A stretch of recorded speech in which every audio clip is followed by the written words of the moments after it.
எங்களுடைய பாரதிய ஜனதா கட்சியின் மாநில தலைவர் அறிவிச்சாட்சி பொறுப்பெடுக்கணும். எங்கள் அண்ணன் நயினார் நாகேந்திரன் அவர்களை சாணக்கியா டிவியினுடைய நிறுவனர், சிஇஓ அண்ணன் சொல்றேன் நான், ரங்கராஜ் பாண்டே அவர்களை, எங்க ஒரே நாடினுடைய அறங்காவலர்கள் SR சேகர் அவர்கள் இன்னைக்கு வர வேண்டியது, அவர் வேற காரணத்துக்காக வரவில்லை. ஆகையினால அவரையும் நான் இந்த இடத்துல இன்வோக் பண்றேன். அறங்காவலர் நாச்சியப்பன் அவர்களே, மற்றொரு அறங்காவலர் அண்ணன் கோவர்த்தன் அவர்களை, எங்களுடைய மாநில அமைப்பு செயலாளர் கேசவ் விநாயகன்ஜி அவர்களை, மாநில துணைத் தலைவர் அண்ணன் சக்கரவர்த்தி அவர்களே, நாராயணன்ஜி அவர்களே, எங்கள் மீடியா ஒருங்கிணைப்பாளர் ரங்கநாயகலு அவர்களை, அண்ணன் அமர் பிரசாத் அவர்களை, எங்களுடைய எல்லாரும் அண்ணன் தான் எனக்கு, கோபால்ஜி அப்படி தான் சொல்லி தந்திருக்காருங்க, அர்ஜுனமூர்த்தி அவர்களை, பெரியவர்களை, தாய்மார்களே, இந்த மலர் ஆரம்பிக்கும் போது இது வெள்ளி விழா ஆண்டு, வெள்ளி விழா ஆண்டுக்கு எப்படி மலரை கொண்டு வருவது அப்படின்னா நான் விநாயகன்கிட்ட பேசினேன். விநாயகன்ஜி, இது வெள்ளி விழா, மலர் ஒன்று வந்தா, அவருக்கும் அந்த எண்ணம் இருந்துகிட்டே இருந்திருக்கு. மலர் போட்டுருவோமா நம்பி அப்படின்னாரு. போட்டுருவோனே அப்படின்னு அண்ணன் அப்படி சொன்ன உடனே அவர் ஒரு அபிப்பிராயம் சொன்னார். இது வெள்ளி விழா மலர்னா வெள்ளி விழா மலராக மட்டும் வேண்டாம், அது 3 விஷயமா வரணும். ஒன்று 25 ஆண்டு வெள்ளி விழா மலர், இன்னொன்று இது சங்கத்துடைய 100வது ஆண்டு. ஆகவே 100 years of RSS. Number 1 25 years of ஒரே நாடு, number 2 100 years of RSS, number 3 11 years of Modi. அப்படின்னு நீங்க 3 புஸ்தகமாக இதை போட வேண்டும் அப்படின்னு சொன்னார். நாங்க 3 புஸ்தகமாக தான் ஆரம்பிச்சோம், ஆனால் 3 பாகமா வந்திருக்கு. ஏன்னா நேரம் குறையாக இருந்ததன் காரணமாக ரொம்ப எல்லாமே 1 மாசத்துல நடந்தது என்றால் யோசித்து பாருங்கள்.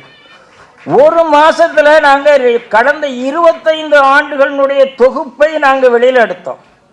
இதுல ஒரு துரதிருஷ்டவசமான விஷயம் என்னன்னா, 2000 ஆரம்பிச்சு 2025 இன்னைக்கு கணக்கு, ஆனால் 98 ஆரம்பிக்கப்பட்டிருக்கிறது. 98 2000 வரைக்கும் RNA இல்லாம இருந்திருக்கு. 2000 ஒரு RNA வாங்கி அந்த RNA மாத்தி 2003 இமய முதல் குமரி வரை மாறி இருக்கு. ஆகையினால எங்கிட்ட 2003 இருந்துதான் எங்கிட்ட இதழ் இருக்கு. 98 2003 வரைக்கும் உள்ள இதழ்கள் தண்ணீர, அதாவது மழையில பாதிக்கப்பட்டு விட்டது என்று சொன்னார்கள். அது இதழே இல்லை, யார்கிட்டாவது இருக்கா அப்படின்னு. இங்க இருக்கிறவர்கள் 25 ஆண்டுகளுக்கு மேலாக ஒரே நாடு படித்துக் கொண்டிருக்கிறவர்கள் யாராவது இருந்தால், எங்களால் முதல் இஷ்யூவை இன்னும் எடுக்க முடியல. தேடுகிறோம் தேடுகிறோம் தேடிக்கொண்டே இருக்கிறோம், எடுத்துருவான் நம்பிக்கை இருக்கு. ஆகையினால 25 ஆண்டுகள்ல நாங்க எதெல்லாம் எடுக்கணும்?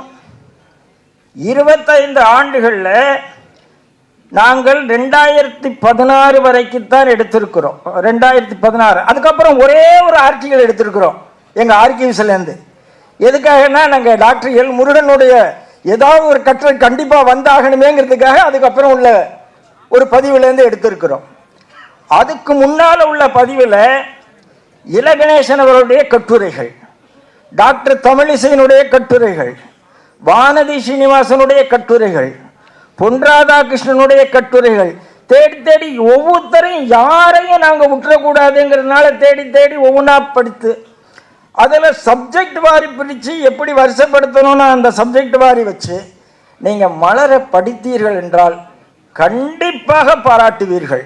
ஆனால் நாங்கள் பண்ணியிருக்கிறது 2003 2016 25 ஆண்டு என்று சொன்னாலும் 13 ஆண்டுகள் தான் நாங்கள் எடுத்திருக்கிறோம். ஏன்னா 17க்கு அப்புறம் நிறைய விஷயம் நமக்கு திருப்பி திருப்பி திருப்பி திருப்பி எல்லாருக்கும் ஞாபகம் இருக்கக்கூடிய விஷயமாக இருக்கும்.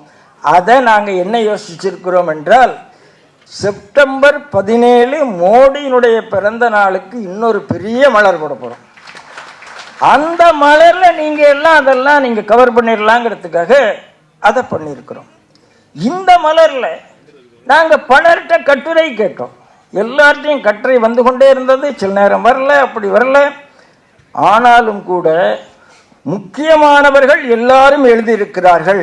நம்மளுடைய அண்ணன் நாராயணன் திருப்பதி எழுதியிருக்கிறார்.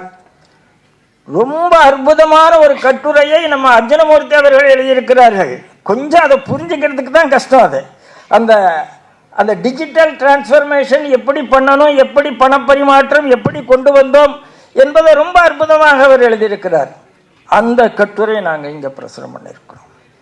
ஆர்எஸ்எஸ். ரெண்டாவது நாங்கள் என்ன பண்ணினோம், சில முக்கியமான பேட்டிகள் விட்டுறக்கூடாது அப்படிங்கிறதுக்காக ராமகோபாலன் அவருடைய பேட்டி ஒன்று எடுத்து போட்டோம். பழைய இதுலேருந்து எடுத்து போட்டிருக்கிறோம். 2007 கமலாலயம் தாக்கப்பட்டது. அதான் அன்னைக்கு. அப்போ ஒரே நாடு டேப்லாய்ட் சைஸில் இருந்தது. டேப்லாய்ட் சைஸ்னா இந்த பத்திரிகை தெரியுமில்ல உங்களுக்கு, A3ல அப்படி வரும். அந்த கமலாலயம் தாக்கப்பட்டதை எடுத்து அதை நாங்கள் ஃபோட்டோ காப்பி எடுத்து அதை இந்த இஷ்யூவில் போட்டிருக்கிறோம். அடுத்ததாக சங்கத்தை பற்றி சொல்லணும் இல்லையா?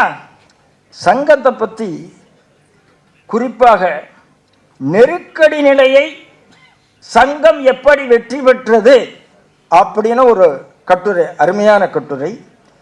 தமிழகத்தில் 3 முக்கியமான நிகழ்வுகளை நாம் குறிச்சிருக்கிறோம். ஒன்று, கன்னியாகுமரியில் விவேகானந்தா கேந்திரா வந்த கதை, அதை நாங்கள் பதிவு பண்ணியிருக்கிறோம். திருவாரூர் தேர் ஓட்டினது யார் என்று கேட்டால் அது வீரத்துறவி ராமகோபாலன் அவர்கள் தான் அந்த வேலையை பண்ணாங்க. எல்லாரும் ஏதோ கலைஞர் பண்ணிட்டாரு, கருணாநிதி பண்ணிட்டார் என்று சொல்லிக் கொண்டே இருக்கிறார்கள். அதான் எல்லா இடத்துலையும் அவங்களால ஸ்டிக்கர் ஒட்ட முடியும் சார், அப்படிதான் இதுக்கும் ஸ்டிக்கர் ஒட்டினாங்க. ராமகோபாலன் அவர்கள் திருவாரூர் தேர் ஓடுவதற்கு வீதி வீதியாக திருவாரூரில் எப்படி போய் பண்ணினாருங்கிறத நாங்கள் பதிவு பண்ணுறோம். இதெல்லாம் இந்துக்களுடைய வெற்றி பதிவு பண்ணியிருக்கிறோம். ஜலகண்டேஸ்வரர் கோயில் வேலூரில் எப்படி வந்தது அப்படிங்கிற கதையை இங்கே கொண்டு வந்திருக்கிறோம். சங்கத்தை பற்றி வெறும் சங்கமாக சொல்லாமல் இது எல்லாத்தையும் சொல்லுவோம். சங்கத்திலேருந்து எப்படி பாரதிய ஜனசங் வந்தது, பாரதிய ஜனதா கட்சி வந்தது, பாரதிய ஜனதா கட்சிக்கு தலைவர்கள் எங்கேருந்து வந்தார்கள், எப்படியெல்லாம் வந்தாங்க, தீன்தயாள்ஜிக்கு யார் யார் உதவி பண்ணார்கள் அப்படிங்கிற ஒரு அற்புதமான ஒரு கட்டுரை. இப்படி நாங்கள் ரொம்ப, அதாவது நான் சொல்லக்கூடாது கஷ்டப்பட்டோம்னு, ஆனால் ரொம்ப அழகாக பார்த்து பார்த்து பார்த்து செதுக்கி இந்த மலரை கொண்டு வந்திருக்கிறோம். அடுத்ததாக 11 years ஆஃப் மோடி, அதெல்லாம் உங்களுக்கு தெரியும். ஆகையினால நான் அதை பற்றி அதிகம் சொல்ல விரும்பலை. அவசியம் மலர் காசு கொடுத்துத்தான் வாங்க வேண்டும். நம்பிஜி அப்படின்னா என்ன நிற்கக்கூடாது. விநாயகன்ஜி அப்படின்னு விநாயகன்ஜி கேட்டால் கொடுத்துருவார் அப்படின்னு. நாம் ஒரு பத்திரிகையை இங்கேருந்து போகும்போது அங்கே கியூஆர் கோடு இருக்குது. கியூஆர் கோடில் நீங்கள் பதிவு பண்ணலாம். பதிவு பண்ண உடனே உங்களுக்கு வாட்ஸ்அப் நம்பர் வந்துடும். நீங்கள் உடனே இது பண்ணலாம். இங்கேருந்து போகிறவ ஒவ்வொருவர் கையிலும் ஒரே நாடு வெள்ளி விழா மலர் இருக்க வேண்டும் என்று நான் நினைக்கிறேன்.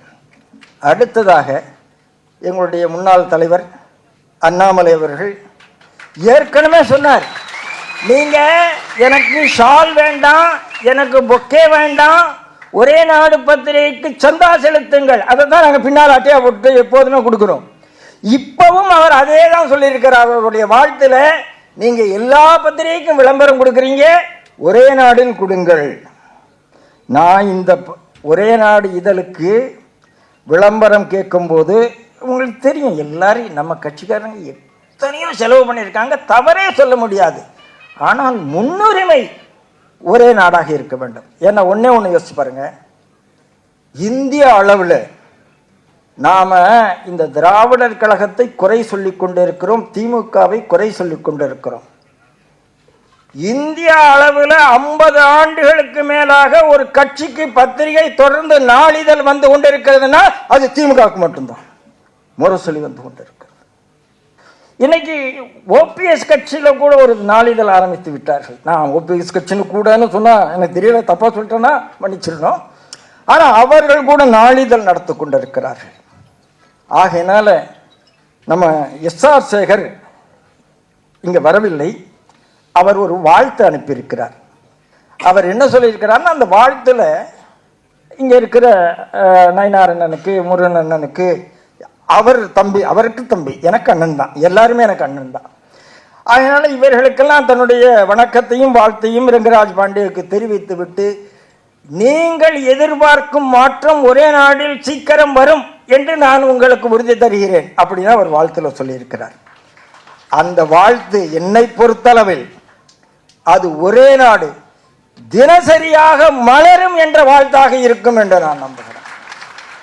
ஏன்னா நாம அடுத்த கட்டத்துக்கு போக வேண்டாம். அப்படி போனா தான் இவங்க கூட, ஏன்னா இன்னைக்கு நமக்கு அதுக்கான சக்தி இருக்கிறது, வாங்க முடியும், எல்லாம் பண்ண முடியும். ஆகையினால நாம் அடுத்த கட்டத்துக்கு இங்கேருந்து போகிறதுக்கு முன்னால யார் யார் தினசரி வாங்கணும்னு நினைக்கிறீங்களோ அவங்களாம் அட்ரஸ் கொடுத்துட்டு போயிருங்க. அப்புறம் தினசரி வரும்போது நீங்க சந்தாதாரர் ஆகுங்க.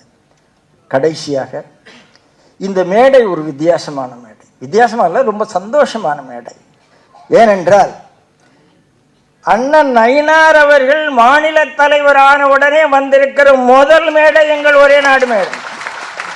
இது ஒரு பெரிய கொடுப்பினை என்று நினைக்கிறேன். அண்ணா அண்ணனை தான் நான் சொல்லுவேன், எப்போதும் நான் அப்படிதான் சொல்லுவேன்.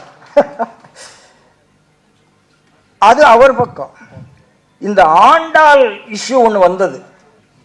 வைரமுத்து தினமணியில ஒரு கட்டுரை எழுதி ஆண்டாள் தாயார தவறாக எழுதியிருந்தார்.